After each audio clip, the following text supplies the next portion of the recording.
Kunyog mga kababayan, magandang araw po sa inyong lahat. Welcome po sa isa na namang episode ng ating talakayan dito po sa Veritas YouTube channel natin.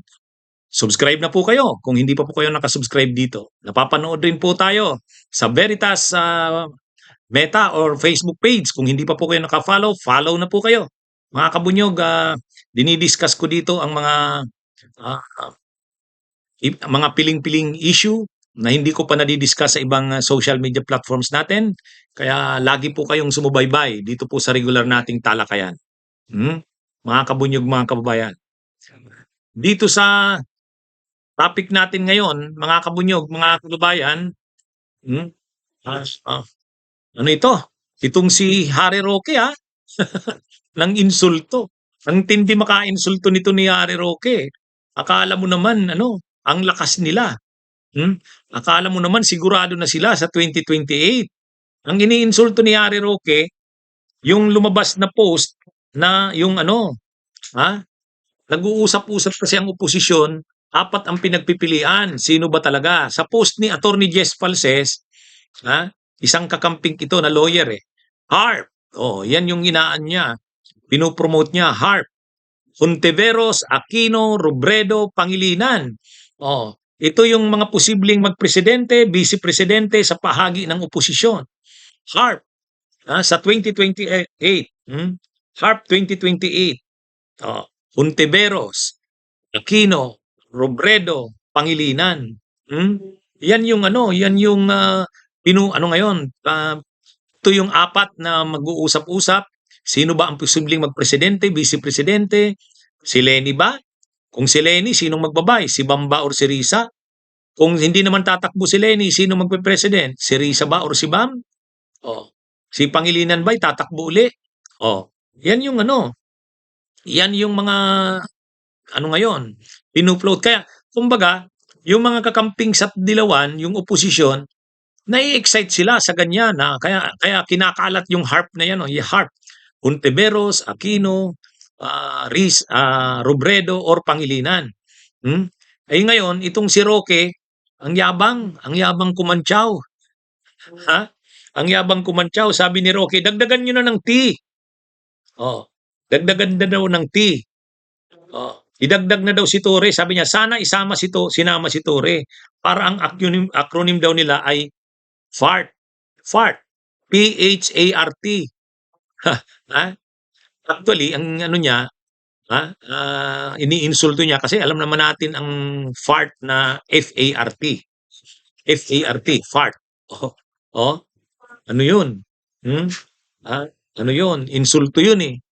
Oh, sabi niya, ba't hindi sana sinama si Torre para acronym nila ay FART. Aray ko, sabi ni Roque. Pero wag siya. Wag siya. Pag nagsama-sama yung yung Hontiveros, Aquino, Robredo, Pangilinan at saka Torre, o lalo pag nadagdag si Torre. Lalo pag nadagdag si Torre, malkas yan. Pwede namang sumama si Torre sa lineup na yan as senador. Pwede naman yan. Pwede ring mag-vice president. Na ano yan eh. Kaya wag tatawaran ni Roque. Akala niya kung makakantsaw siya yung group, yung ganyang na Hontiveros, Aquino, Robredo, Pangilinan. Oh, halimbawa mag-Risa Torre, malakas yan. O kaya Torre Risa, malakas din yan. O kaya Bam Torre, diba? O kaya lalo na yung Robredo Torre, malakas yan. Robredo Torre. O kaya Bam Torre, Risa Torre. Ano yun? O kaya si Torre, kung hindi man tatakbong presidente o vice-presidente, sasama sa line-up ng oposisyon. O kaya akala mo naman itong si Roque, kinakantsawan niya yan, yung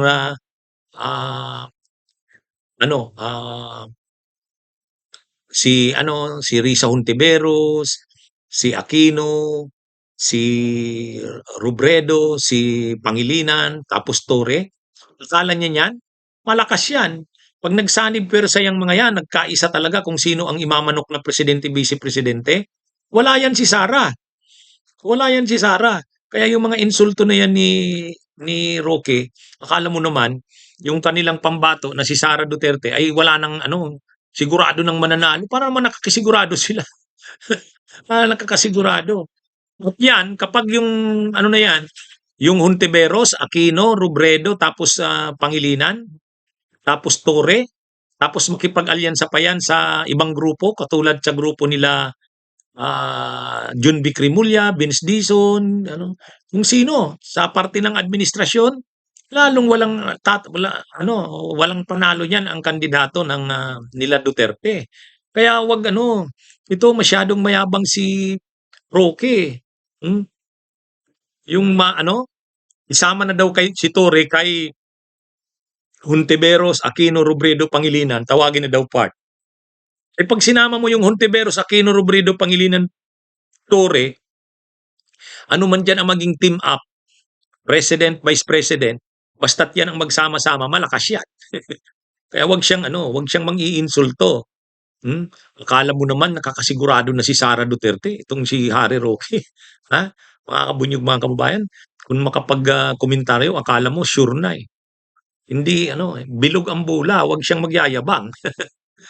Siyang magyayabang, yabang-yabang ni Roque. Ang dami pa nga nilang problema eh. Yung mga senador na kakampi nila, ang daming problema ngayon. May mga kaso sa flood control. Oh, tapos siya nga hindi makauwi ng Pilipinas.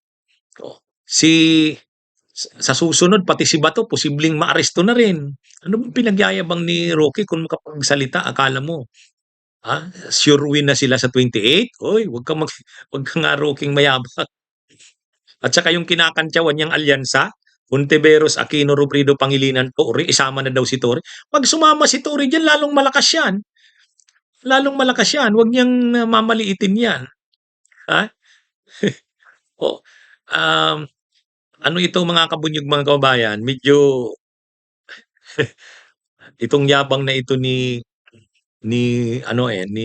Roque eh. Nangangantyaw eh. Hmm? Pero hindi niya naiisip yung grupo nila mas maraming problema. Si Sara nga hindi pa naman nakakasiguradong makakatakbo eh. Pag na-impeach yan sa Kamara, pag na-impeach yan sa Kamara at na-convict sa Senado, hindi na makakatakbo yan sa 2028. Oh, malaki ngayon ang posibilidad na mangyari yan kasi maraming senador ngayon hindi nakakampi ni Sara. At saka nagsabi na si Tito Soto, si Senate President Soto, once na makarating sa Senado, simula na kaagad ng impeachment, forthwith. O yun, ibang-iba yan kaysa nun kay Chis Escudero noon. Kaya, at saka maraming mga senador na kakampi ni Sara, hindi makapurma ngayon. May mga problema. Si Jingo Estrada, si Chis Escudero, si Villanueva. Hindi yan makapurma. Mas sarili ng problema nilang asikasuhin kaysa problema ni Sara. Oh. Eh kung dati mayabang masyado si Chis, si Villanueva, si Jingo eh. Grabe kagarapal yung pagtatanggol nila, pagprotekta kay Sara. Ngayon sila mismo ang may sariling problema eh. O kaya wag mag-iisip ng si Roque, wag mag-iisip siya ng tapos na akala niya sigurado na yung manok nila na si Sara mananalo sa 28. At kinakantyawan niya itong alyansa pag sinama daw si Torre, fart na ang tawag. Ha? Parang Pangilinan, Hontiveros, Aquino, Robredo, Torre, fart.